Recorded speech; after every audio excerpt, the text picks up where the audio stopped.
Jati adalah salah satu jenis pohon yang banyak dibudidayakan di Indonesia. Pohon jati menghasilkan kayu dengan kualitas yang baik.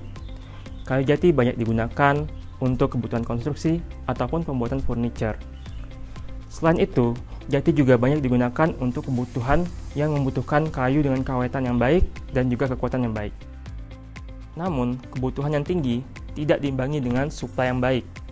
Produktivitas kayu jati terus menurun disebabkan oleh berbagai faktor, seperti penjarahan, deforestasi, atau alih fungsi lahan untuk kebutuhan lainnya. Sehingga hal-hal tersebut mengancam suplai kayu jati di masa depan. Dengan makin terbatasnya lahan yang tersedia, tentu bukan hal yang mudah untuk meningkatkan produktivitas kayu jati. Oleh karena itu, dibutuhkan pemikiran dan kerja keras dari para ahli agar suplai kayu jati di masa depan tetap terjamin. Dengan segala keterbatasan yang ada, salah satu upaya yang bisa dilakukan adalah melalui pemulihan pohon.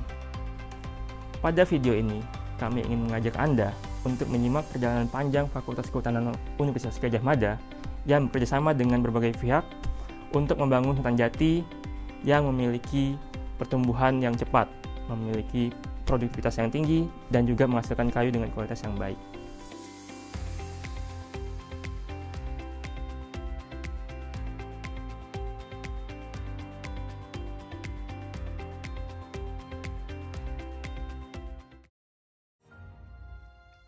Sekarang kita ada di peta 13 di Hutan Pendidikan Wanagama UGM. Hutan Wanagama UGM merupakan salah satu kawasan hutan dengan tujuan khusus yang diperuntukkan untuk pendidikan dan pelatihan, khususnya adalah di bidang kehutanan. Seperti kita ketahui, salah satu jenis tanaman yang menjadi fokus utama adalah jati. Kenapa jati? Karena jati merupakan salah satu jenis tanaman yang unggul dan juga mempunyai kualitas kayu yang baik. Untuk itu, Wanagama sebagai salah satu research station mencoba mengembangkan jati unggul tersebut.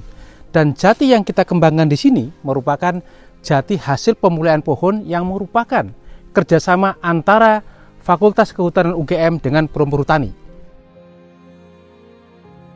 Perhutani di tahun 83 itu pernah juga melakukan satu langkah yang sangat bagus. Itu mengirim ada 4 orang, itu dikirim ke Thailand untuk mempelajari cara grafting, cara pembiakan vegetatif jati, dan juga cara membangun kebun benih klon.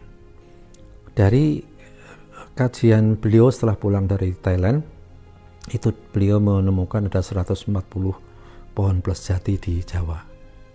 Itulah yang digunakan sebagai modal awal atau basis genetik untuk pengembangan jati. Growth yang bagus, pertumbuhan yang bagus, dan bentuk batang yang lurus itu dikendalikan oleh faktor genetik, bukan faktor lingkungan. Dan itu satu-satunya cara, satu-satunya jalan untuk membuktikan itu adalah membuat uji keturunan. Oleh karena itu, waktu itu saya tetapkan, saya mencari pohon plus lagi, baik di Jawa maupun di luar Jawa, untuk melengkapi 140 pohon plus yang sudah ditunjuk. Calon JPP 1 JW2 itu sebenarnya nomor 97-110. Itu juga di Kebun Pangkas itu luar biasa pertumbuhannya. Jadi seragam, diameternya besar, tingginya juga tinggi semuanya. Ini adalah jati klon. Jati yang merupakan hasil pemulihan pohon yang kerjasama Fakultas Kehutanan UGM dengan Perhutani sejak tahun 1997.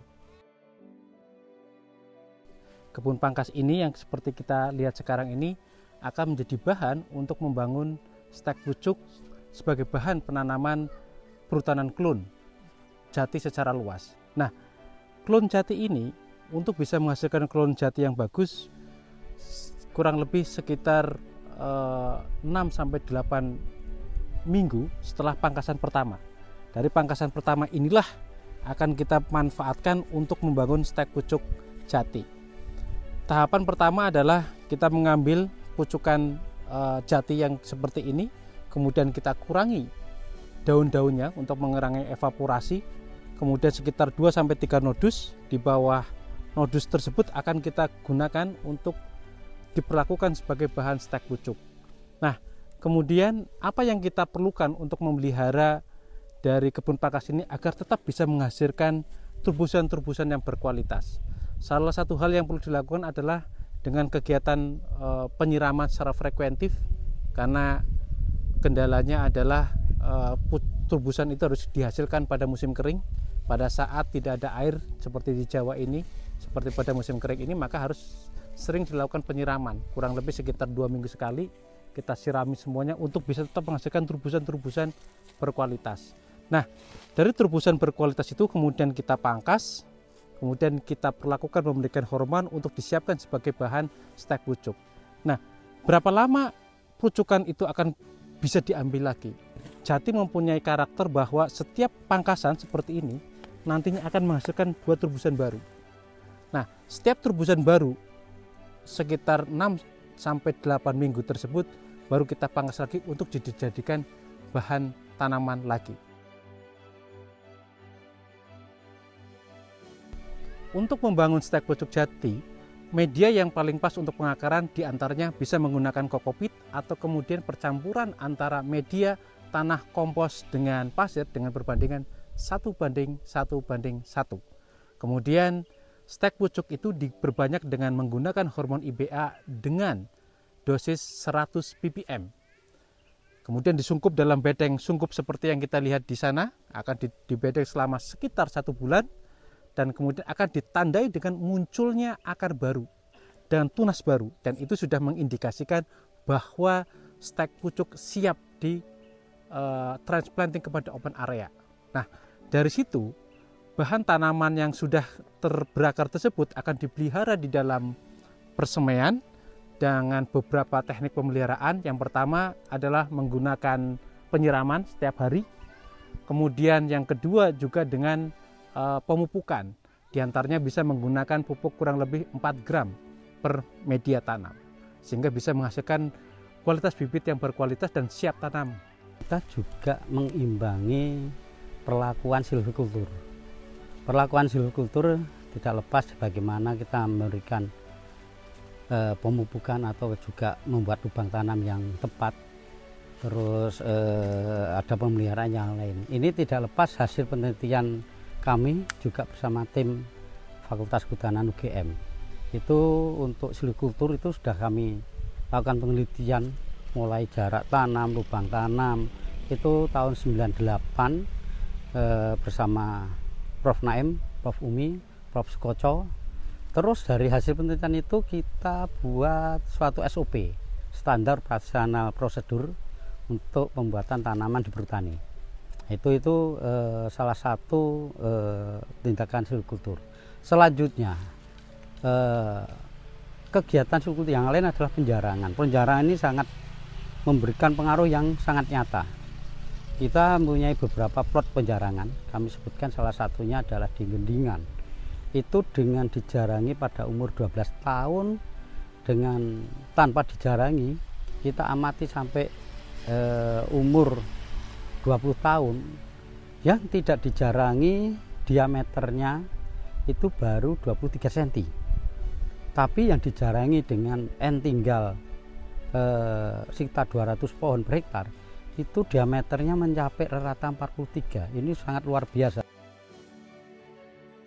Pasar atau pedagang itu lebih suka pada ukuran panjangnya, kelurusannya panjang, bisa mencapai 4 meter atau 4 meter lebih, tapi dengan kelurusan yang betul-betul lurus. Sementara untuk yang jati lain untuk mendapatkan 4 meter itu agak kesulitan, sehingga itulah keunggulannya. Seperti kita ketahui, wilayah Gunung Kidul didominasi oleh lahan berbatu dan mempunyai kandungan kapur yang sangat tinggi. Hasil klon jati unggul ini ternyata bisa survive dengan baik di Gunung Kidul, seperti yang kita lihat dengan sebaran diameter yang hampir merata, dengan pertumbuhan yang cukup optimal, di mana pertumbuhan pada fase awal jati klon ini bisa lebih dari 4 cm per tahun. Ini contoh klon unggul kita PHT 2 yang kita tanam sebagai ceklot pada uji klon tahun 2008. Ini contohnya JPP PAT 2, 1, 2, 3, 4 yang ada 4 tulangan dengan pertumbuhan yang seragam. Apabila kita bandingkan dengan yang di sebelahnya, ini yang berasal dari APB, pertumbuhannya seperti ini. Kelihatan sekali untuk diameternya, tingginya, bebas cabangnya jauh lebih baik dengan menggunakan stek pucuk. Ini diameternya baru sekitar 12-13 cm, sedangkan yang tadi itu diameternya sudah 30-an cm. Ini contoh kalau kita mengembangkan dari benih dibanding dengan yang dari stek pucuk. Kami melakukan tes dengan berbagai institusi pada saat umur 5 tahun, 7 tahun, 15 tahun, dan kemarin dengan UGM umur 20 tahun. Itu pada umur yang sama, diambil petak yang sama antara APB dan JPP, itu mempunyai kualitas yang hampir sama. Tapi untuk diameter jauh berbeda itu. Klon jati unggul atau disebut juga JPP mempunyai karakteristik pertumbuhan yang diinginkan.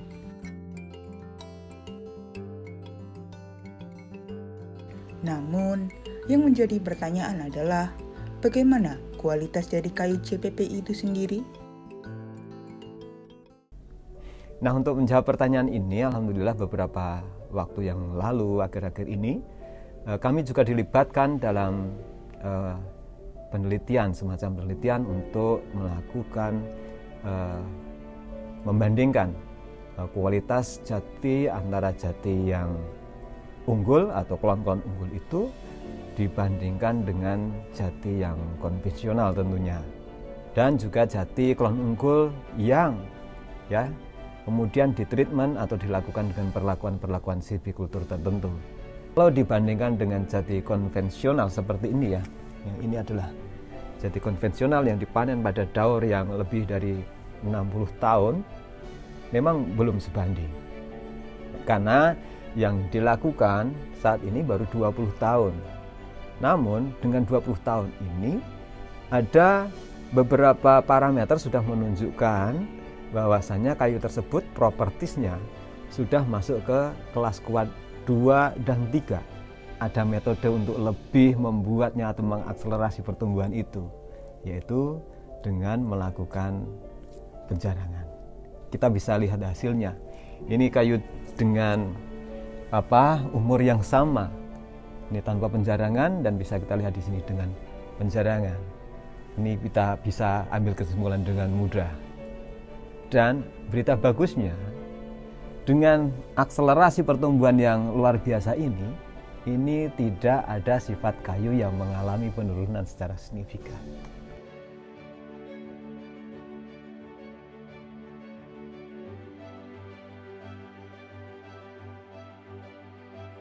Kalau ditanya tentang prospek ke depan, misalkan kita sedikit bersabar untuk menunggu lebih lama barangkali seperti itu, 5-10 tahun lagi, ini belum didapatkan data.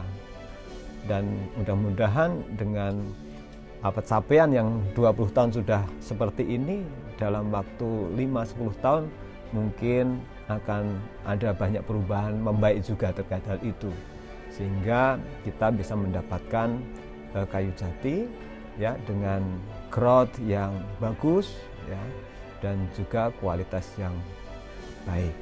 Jadi quality dapat, quantity aman. Jati klon unggul, sebuah harapan baru bagi masa depan industri kayu.